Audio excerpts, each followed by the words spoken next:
At the end of the last halakha, the professor actually said to me, you know, you've never really talked about why you fell in love with Islam, and what was it about it that made you really love Islam? We were talking a lot about love recently.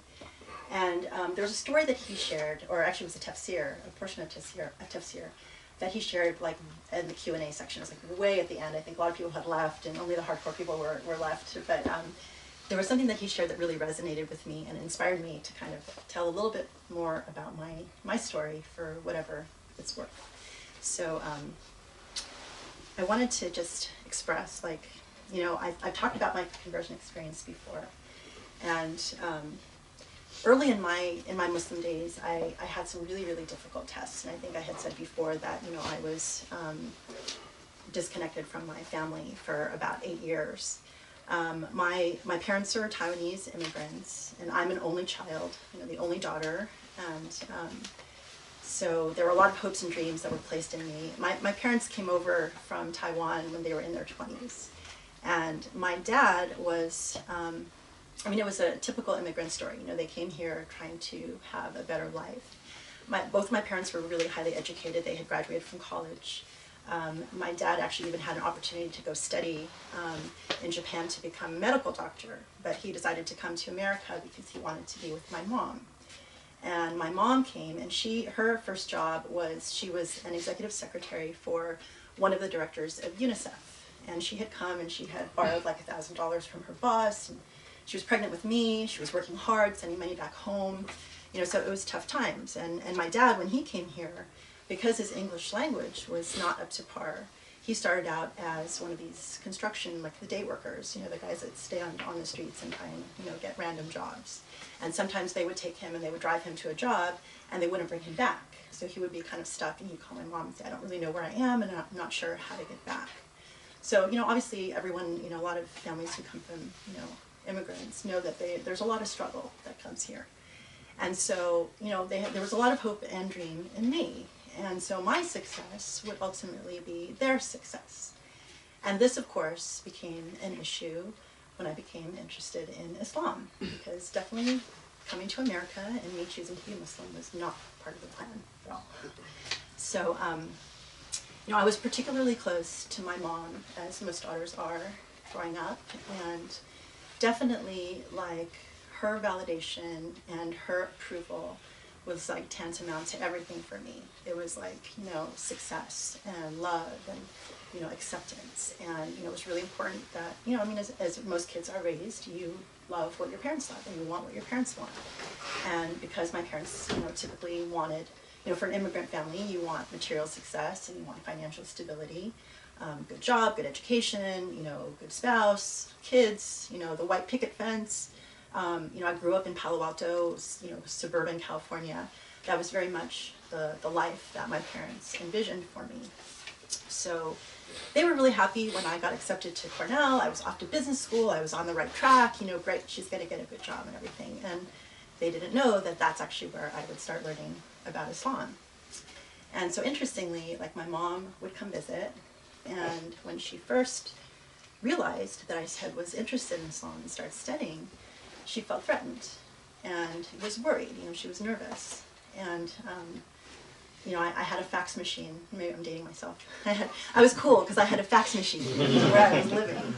And my mom started faxing me articles about female genital mutilation and articles about Muslim women that would get oppressed. You know, and this was her sort of passive-aggressive way of saying, no, that's not a good idea to be Muslim. So then I was like, okay. And, you know, and my parents were in Palo Alto, I was in Ithaca, New York, so I was clear on the other side of the country. It was kind of the first time where I was physically really apart and outside of, like, the comfort of my home. And looking back on that, you know, that was a real blessing, because it was kind of like, you know, I was sort of in a new place and I was free to sort of think about things without kind of my parents, you know, over me and telling me, no, this is not a good idea. So, but they would come and visit. Is someone coming in? Okay. Come on in. Yeah, please come on in. Don't worry. We just got started. So, you know, there were times. So they would come, and my mom would see that, you know, I was sort of getting more and more serious about Islam, and so then she would start fighting with me, and, you know, kind of pulling out the weapons of disapproval. And again, you know, it's great. She could get on a plane and go back to California, and it's like, fine, I could continue doing what I wanted to do. Ultimately, then, when I converted, there were times when, you know, I would come home, I would visit in California, and I would pray, you know, in my bedroom, and I would be kind of quiet about my Islam. But there were also times when we would travel somewhere, and we'd be staying in the hotel together, and I had nowhere else to pray except in front of her. And I was like, well, okay, I'm not going to not pray just because she's not happy about it and she doesn't like it. So, I mean, I remember there was a time where I was like praying, and I could feel like the heat of her, you know, watching me, like on my back. Like if she could burn me with her eyesight, she would have. But I prayed, you know, and I think at that point she was just like, okay, this is just a phase, and hopefully she's going to grow out of it. Ultimately, when I met the professor, and I'd been a, you know, Muslim for a while, I called my mom, and I was like, you know, I told her, well, I've met someone that I care about, and, you know, he's Muslim. And when I told her her name, and she heard that it was an Arab-sounding name, she immediately broke down crying, and she, you know, she recognized this was like a serious crisis, that her daughter was now like really into it, and that she had to up her resistance game. So from that point, you know, things got very, very difficult. And, you know, around that time, I realized that she was reading books like the Islam Unveiled and The Truth About Islam. And these were at that time, like in the 90s, you know, these really serious hate tracts. And they were, you know, like the Islamophobic books that have now since multiplied. But, you know, and she became convinced through reading these sorts of materials that she needed to call a cult intervention group, and she needed to intervene and have me kidnapped and deprogrammed, because Islam is obviously a cult. And, you know, from there, that was about the time where I was like, okay, I need to sever ties for my own survival. And, you know, things got serious. I mean, there's a happy ending to this story, so I'm not, you know, the point of it is not to, you know, like skewer my mother. I mean, it's not at all like that. So if she's watching it, this gets to a better place. So, but the point is that, you know, it started from a place of a lot of ugliness and a lot of fear. And, you know, it was very, it was one of the hardest, you know, tests I think I've ever endured. Because if you imagine, like, all of a sudden, you know, you are not talking to your family, no family members whatsoever. Because, you know, even at that time, she would use my cousins and, you know, other sort of distant family members to try and reach me and stuff like that. And things got really, really difficult. But so this, you know, so at that time, then it was kind of like I was starting fresh. By that time, I had largely sort of ended my friendships with people that I grew up with in high school and in college. And the reason was because when I sort of made the decision that I wanted to live a life of purpose and I wanted to live a life of morality and meaning, you know, my friends, I had all of a sudden had really nothing in common with my friends anymore. I mean, they were squarely in the material life, and they were not even interested in having a conversation about a spiritual life. So I knew, like, okay, well, it's not good for my health, and it's not, you know, not something that I really want to continue. And so that, you know, I didn't really have any friends anymore, and I didn't know many Muslims. You know, the professor and I had gotten married, and so I was newly married. That was a completely new situation. You know, I grew up as a spoiled only child, had no idea how to keep a house, how to raise a child, how to do anything. Sharif was about 4 or 5 years old, so I had a new child, a relatively new convert, and it's like, you know, everything was sort of crazy. But, but the thing that I did have with me was my mother's validation compass, right? I still had in me that sort of, you know, need to have my mother's validation. Just because I wasn't talking to her didn't mean that I didn't have what she raised me with, and that was really difficult. So this brings me back then to what the professor talked about at the end of the last halakha, which is this really beautiful, and I don't remember the name of the scholar, but I think in one of the books that he was talking about, the idea that human beings, when they start out in the fetus of their mothers, they're in a very tranquil, safe place. And then they're born and they become aware of the cold world, you know, material world that exists. And they grow up, but they grow up still with this sort of longing for the divine.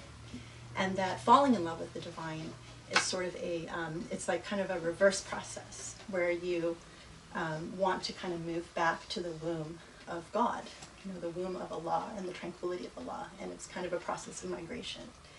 And so when the professor said that, it just resonated so much with me, because I remember like how difficult it was, even though I had made the decision to become Muslim, even though everything around me was Muslim, there was still so much within me that was that 27 years of my mother's religion that I grew up with. And it's like I had that, but now I had made the decision that I wanted to follow a new religion. And it's like these two religions I knew could not coexist because they were diametrically opposed to one another. And they had to like battle themselves out within me. And that was a really hard process. Because, you know, on one end, it's like everything was material, and on the other end, it was really about, you know, focusing on the spiritual. And the other thing that resonated with me is, you know, the professor was talking about how there's just this intuitive understanding. Like I knew from a child, like the child version of me always believed in God. Like I always believed that there was, you know, like a power. There was someone watching me that knew everything that I did and what I thought and how I felt, and that was always with me. And so that's kind of how I understood that. I always felt like, you know, even though I'm in love with my mother and I'm with my mother and I'm in my family home, I still, you know, believe that there's someone watching me. And I even remember like I was 10 years old, and now I understand, I look back on this and I recognize this as this longing for the divine. I remember I would perpetually have this sort of visceral emptiness in my stomach, and I always felt kind of lonely, and I felt kind of depressed, and I felt like something was missing. And my mom would be right there, and I would be like at home, and I would be surrounded by everything, but still there was something missing. And now it's like, okay, yes, that feeling, I think, is what ultimately led me to search for God and ultimately, you know, find Islam. And I, you know, I would tell my mother about this. I had this like weird feeling, and she would be like, you know, you probably have a stomach ache, you probably ate something. I'm like, no, it's really, it's not like that. So when I started, my path to Islam was really like through reading and prayer and talking to God. And quite frankly, the obstacle that I had that I had to overcome to actually accept Islam was kind of overcoming all of these preconceived Islamophobic notions I had, which was kind of like all the negative stuff that I assumed or I had heard about Islam. But once I actually started reading about like the oneness of God and, you know, like the values and the virtues of the faith, what really struck me more than anything was just the familiarity of it, and how so much of it, like, you know, the idea of justice and equality and fairness and kindness and love and like being good to others, it was like so familiar. It was like everything that I associated with being a good person. And I read, you know, things were logical and they made sense and nothing was foreign. It made me feel like I was coming home. And it was just, you know, I can't really express anything other than to say, I felt, you know, here I was an American girl. I grew up, you know, in suburbs, and, you know, everything about my life was material. But when I knew about Islam like that, I felt more at home with that than I felt in my family home. It was, you know, it was like a home that my soul already knew and already recognized. So, you know, it's, you know, it was a hard transition. I mean, so coming back to, you know, so this estrangement with my parents, you know, it was interesting because, like I always say that me converting to Islam was actually one of the best things that happened to my parents too. I mean, my mother was really devastated when I sort of cut relations, and so devastated that she actually turned to God and started going to church. So she actually became a religious person, and we were like kind of on opposite ends of the spectrum, and we became sort of closer within range where we could actually have a relationship. And, you know, that was something that was really beautiful, but it took a long time. I mean, I think that you know, the most important thing that I wanted to point out is that, you know, this was a really, that a period of, you know, being separated from my family was an intense struggle and an intense period of growth. And I feel like looking back, it's like God knew that I had to have that kind of severance from my family in order to sort of rediscover God and, you know, kind of move towards finding my true mother. And, you know, it's not something that took, I mean, you know, it was not overnight. It was a lot of like hard-won battles. It was a lot of prayer and reflection, a lot of pain and a lot of suffering, and a lot of loneliness, quite frankly. But, you know, where looking back now, I'm so grateful to be able to say that, my God, that is exactly what I needed to be able to kind of free myself and move from being sort of that spoiled only child that kind of saw the world through the lens of my mother, to being, you know, as the tradition says, it's like seeing with the eyes of God, hearing with the ears of God, you know, touching with the hands of God. And this is not to say that, you know, by any chance that I am successful or I've, you know, completed the journey or anything like that at all. It's just to say that, you know, now, because of all of that experience, I feel really grateful to be able to say, you know, like now I look at my mother very differently. Like when I think about, you know, when I'm sad, you know, most people think to call their mom. You know, I tend to think about, you know, praying. When I'm anxious, I tend to think about God. When I, you know, have done something that I'm ashamed of, I tend to think of, you know, turning towards God. And it's more of a reflex that has kind of grown over time, but that gives me a lot of strength. And part of it is because along the way, I realized my mom is a human being.